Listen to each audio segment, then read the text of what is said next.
কেঁদে কোনো লাভ নেই। বলছিলাম পয়লা বৈশাখটাকে ঘরখালি করতে।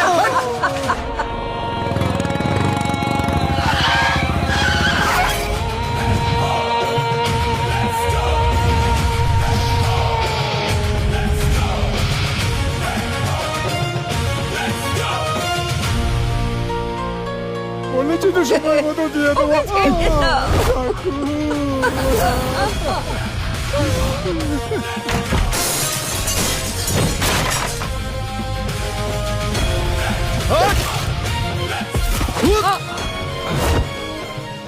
এই লাটাইগুড়ি, দুদিন এলাকায় ছিলাম না বলে সে আলো নিজেকে রাজা ভাবছে।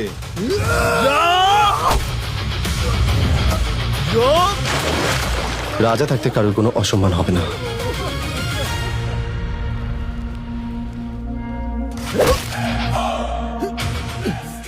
এই চশমাটা কে দিয়েছে জানিস? আমার মা।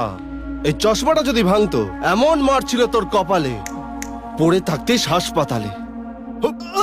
ওরে গাধা, মারতে তো দে, তার আগে স্পেশাল এফেক্ট দিচ্ছিস। একা মেয়ে দেখলেই হয়রানি করে না? এই চটটা মেয়েদের সাথে অসভ্যতাম করার জন্য। বিএনএস ধারা ৭৯ অনুযায়ী এক্ষুনি অ্যারেস্ট হয়ে যাবে। এটা মেয়েদের হুমকি দেওয়ার জন্য। এই, আমাকে বেশি আইন শেখাস না। তুই জানিস আমি কে? আমি জানতেও চাই না তুমি কে। ভালো করে জেনে রাখো, চেঁচিয়ে আর ক্ষমতা দেখিয়ে আমায় দমিয়ে রাখতে পারবে না। আমি আইন শেখাই না, বরং তোমাদের মতো ছেলেদের আইনের দরজায় নিয়ে গিয়ে দাঁড় করাই। এ তো একদম আমার মায়ের মতো। বাইরে থেকে কঠিন আর ভেতর থেকে একদম নরম। মন আমার আজ রাজি, হারতে সব বাজি। এ কেমন কেমন লাগে যেন সবই আজ। অকারণ হেসে ফেলি, কি এমন করে গেলি।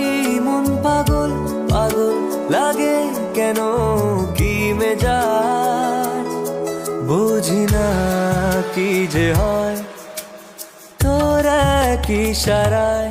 মন আমার মানে না মানে না মানে না কিছুই তোকে ছাড়া। এই যে হিরো, রাস্তা ছাড়ুন।